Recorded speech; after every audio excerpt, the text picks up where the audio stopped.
பீகார் சட்டப்பேரவை தேர்தலை ஒட்டி 18 மாவட்டங்களில் உள்ள 121 தொகுதிகளில் நாளை முதற்கட்ட வாக்குப்பதிவு நடைபெறுகிறது.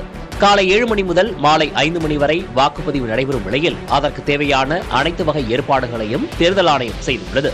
45,341 வாக்குச்சாவடிகளில் பாதுகாப்பு மற்றும் கண்காணிப்பு, வாக்காளர்களுக்கு தேவையான வசதிகளில் முழு வீச்சில் கவனம் செலுத்தப்பட்டுள்ளது. முதற்கட்ட தேர்தலில் 1,314 பேர் போட்டியிடும் சூழலில் அவர்களின் தலைவிதியை 3.75 கோடி வாக்காளர்கள் தீர்மானிக்க உள்ளனர்.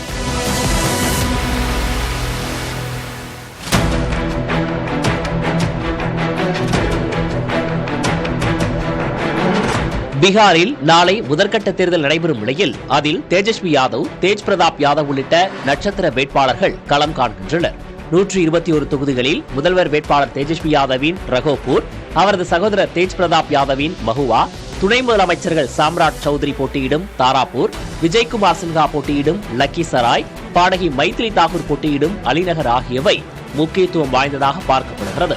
முசாஃபர்பூர் மற்றும் குர்கானி தொகுதிகளில் அதிகபட்சமாக 20 வேட்பாளர்கள் போட்டியிடுகின்றனர். போரே, பர்பட்டா, அலாவுலி தொகுதிகளில் தலா 5 பேர் மட்டுமே களமிறங்குகின்றனர்.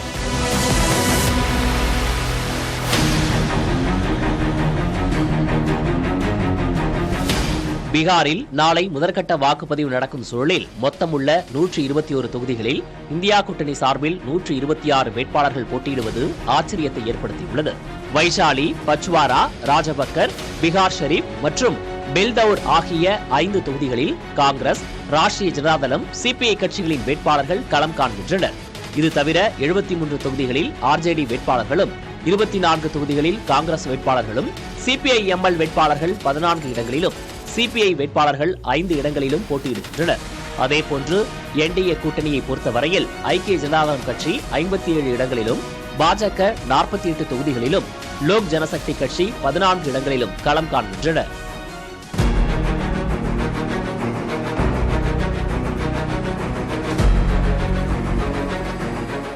ராணுவத்தில் இடஒதுக்கீடு கேட்டு நாட்டில் குழப்பத்தை உருவாக்க ராகுல் காந்தி முயற்சிப்பதாக பாதுகாப்புத்துறை அமைச்சர் ராஜ்நாத் சிங் குற்றம் சாட்டியுள்ளார்.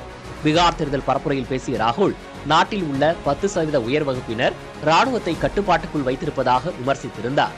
ராகுலின் இந்த கருத்தை விமர்சித்துள்ள பாதுகாப்புத்துறை அமைச்சர் ராஜ்நாத் சிங், இடஒதுக்கீடு போன்ற செயல் திட்டங்களுக்கு அப்பாற்பட்டது ராணுவம் என்றார். வீரர்களுக்கு ராணுவம் மட்டுமே ஒரே மதம் எனவும் இதில் அரசியலை புகுத்தக்கூடாது எனவும் ராஜ்நாத் சிங் கூறியுள்ளார்.